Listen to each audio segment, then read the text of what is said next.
Persembahan drama kolosal dari peserta didik Madrasah Aliyah Ma'arif NU 5 Sukabumi yang menceritakan tentang perjuangan Panglima Besar Jenderal Sudirman dalam merebut kemerdekaan Indonesia. Selamat menyaksikan. Lalu tiba-tiba pesawat cocor merah pasukan Belanda menembaki gedung-gedung dan jalan raya. Rakyat Jogja berlarian, mereka menyelamatkan diri. Dan terdengarlah ledakan bom yang membahana, mengguncangkan dada dan seluruh wilayah Yogyakarta.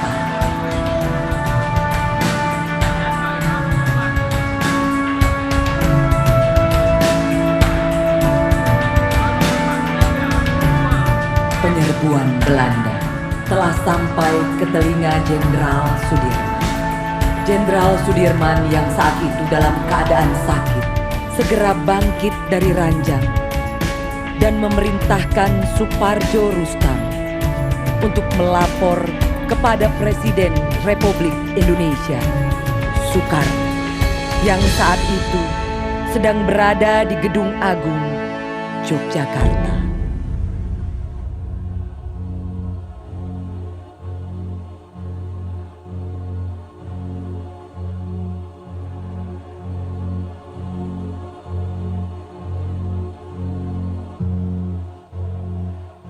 Bung sedang sakit. Sebaiknya Bung pulang dan beristirahat dahulu. Tidak, Pak Presiden. Saya harus berjuang. Negara membutuhkan saya justru pada masa-masa sekarang. Jenderal Sudirman meminta Kapten Cokro Pranolo untuk mengantar istri dan anak-anaknya ke dalam benteng keraton.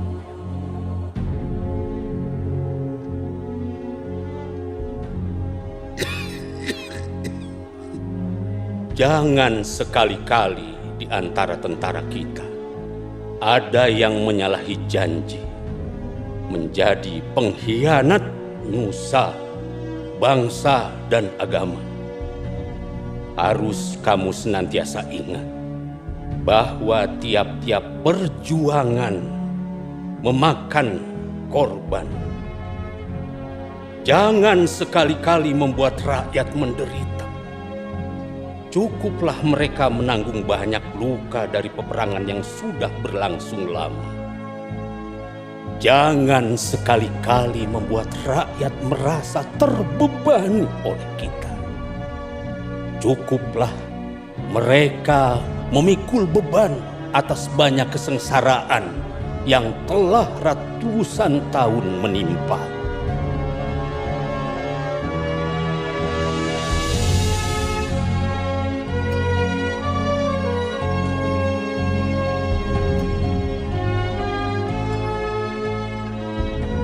Jenderal Sudirman memutuskan untuk bergerilya melawan Belanda, dan pasukan Belanda pun berusaha menangkap Jenderal Sudirman, hidup atau mati.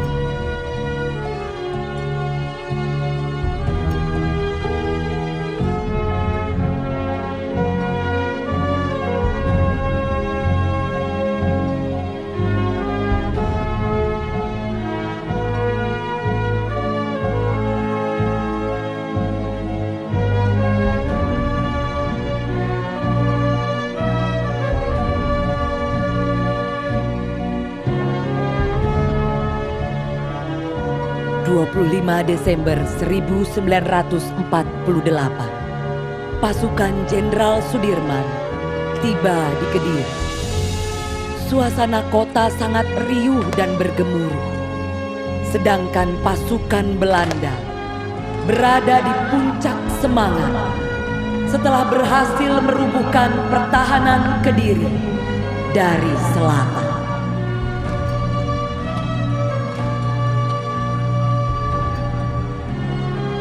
Jenderal Sudirman sangat ahli dalam strategi mengecoh lawan. Berkali-kali pasukan Belanda menyerang markas Jenderal Sudirman, namun gagal menangkap sang jenderal. Lalu pada suatu saat di daerah Karangnongko, untuk menghindari kepungan Belanda, Suparjo menyuruh Letnan Heru Keiser yang perawakannya mirip dengan Jenderal Sudirman untuk menyamar dengan mengenakan mantel hijau yang selalu dipakai beliau.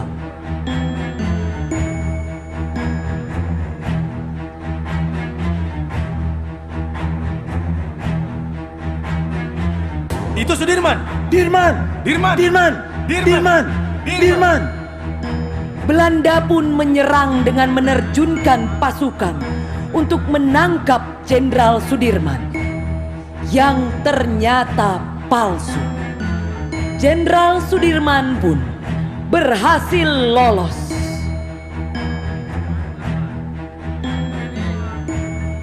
Jenderal Sudirman dan pasukan telah sampai di daerah Sedayu.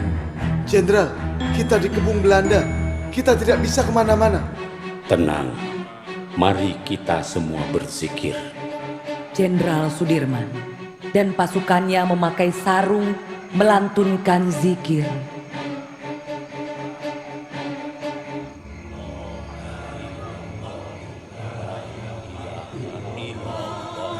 La ilaha illallah, la ilaha illallah, la ilaha illallah, la ilaha illallah. Seorang mata-mata kemudian melaporkan keberadaan Jenderal Sudirman kepada pihak Belanda.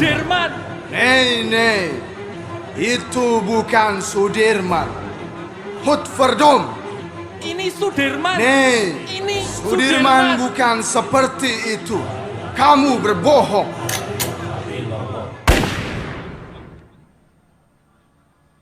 Pak Yai, saya penasaran.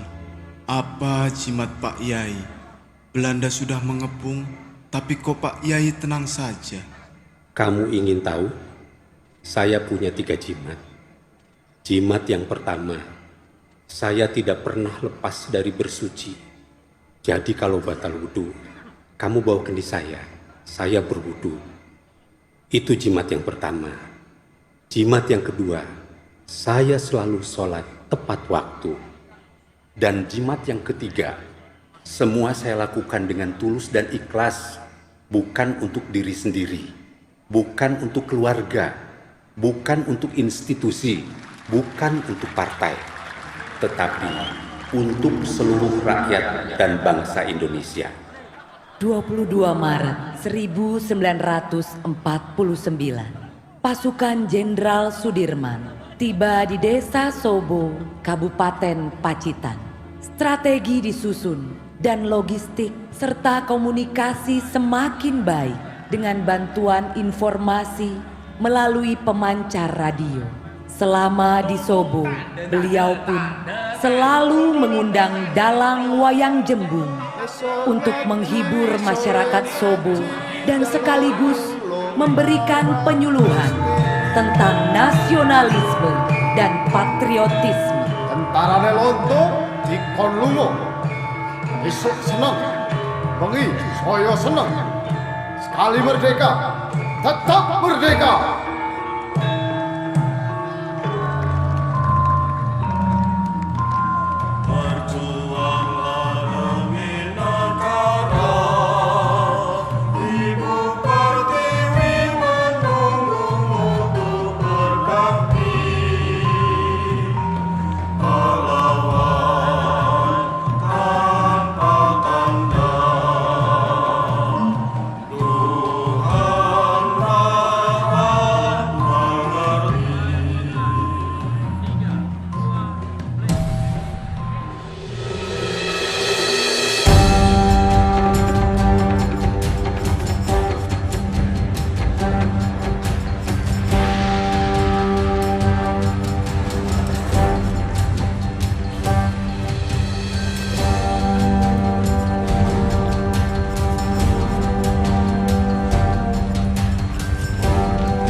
Belanda di berbagai wilayah Indonesia dan perjanjian yang mengharuskan Belanda keluar dari Republik Indonesia.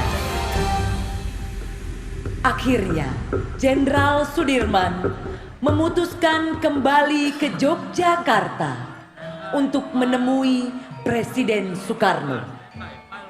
Jenderal Sudirman berkata kepada Presiden Soekarno, Aku serahkan kembali negara kepada tangan dan pundak pemimpin bangsa.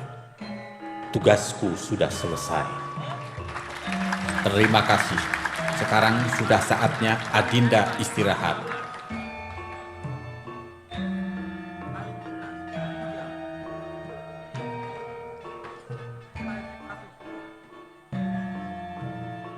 Kami, Tentara Republik Indonesia, akan timbul dan tenggelam bersama negara, sanggup mempertahankan kedaulatan dan kemerdekaan Republik Indonesia sampai titik darah penghabisan. Robek-robeklah badanku, potong-potonglah jasadku, tetapi jiwaku yang dilindungi benteng merah putih akan tetap hidup, tetap menuntut bela siapapun lawan yang dihadapi. Tentara bukan merupakan suatu golongan di luar masyarakat, bukan suatu kasta yang berdiri di atas masyarakat. Tentara hanya mempunyai kewajiban satu, ialah mempertahankan kedaulatan negara dan keselamatannya. Kamu sekalian telah bersumpah bersama-sama rakyat akan mempertahankan kedaulatan Republik kita dengan segenap harta benda, dengan jiwa raga. Jangan sekali-kali di antara kita ada yang menyalahi janji, menjadi pengkhianat nusa, bangsa, dan agama.